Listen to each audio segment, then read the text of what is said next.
છેલ્લા 7 વર્ષથી આંતરવૃંદ ખેલ હરીફાઈ રમાતી આવે છે।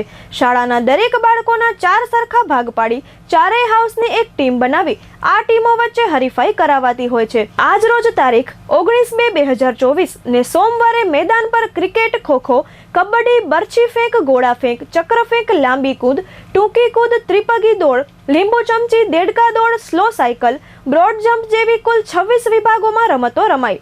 રમતોત્સવ બાદ 26મીના સાંસ્કૃતિક કાર્યક્રમમાં ભાગ લેનાર 119 વિદ્યાર્થીઓને કાંડા ઘડિયાળ અને શૈક્ષણિક કીટ તથા રમતમાં વિજેતા થનાર કુલ 78 બાળકોને ટ્રોફી અને કીટ ભેટ આપવામાં આવેલા। આ કાર્યક્રમમાં અધ્યક્ષ કાંતિભાઈ પાદરા, ઉપાધ્યક્ષા રેખાબેન ચાવડા, આશાબેન, દાતા પરિવારના કરશનભાઈ ખેતાણી, કન્યા શાળાના આચાર્ય ચિમનભાઈ પટેલ વિશેષ ઉપસ્થિત રહેલ। કાર્યક્રમના પ્રારંભમાં આચાર્ય શ્રી ઘનશ્યામસિંહ જાડેજાએ સૌને આવકાર આપેલ।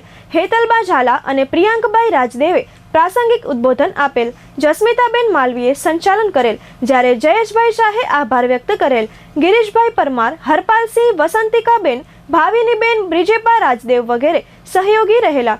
સૌથી વધુ ગોલ્ડ મેડલ મેળવનાર 3 થી 5માં ગ્રીન હાઉસના કલ્પનાબેન ભટ્ટ અને 6 થી 8ના ગ્રીન હાઉસના સિમ્પીબેન ભટ્ટને વિશેષ ટ્રોફી આપી સન્માનિત કરાયેલ।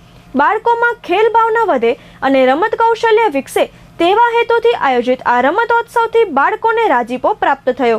આ દિવસે શાળા પરિવારના બ્રિજેપા રાજદેવ અને પ્રિયાંકા રાજદેવ તરફથી પોતાના પુત્ર માધવના જન્મદિવસ પ્રસંગે ઉપસ્થિત 300 બાળકોને ડબલ રોટી આપવામાં આવેલ, જેમનો આચાર્યશ્રીએ આભાર વ્યક્ત કરેલ।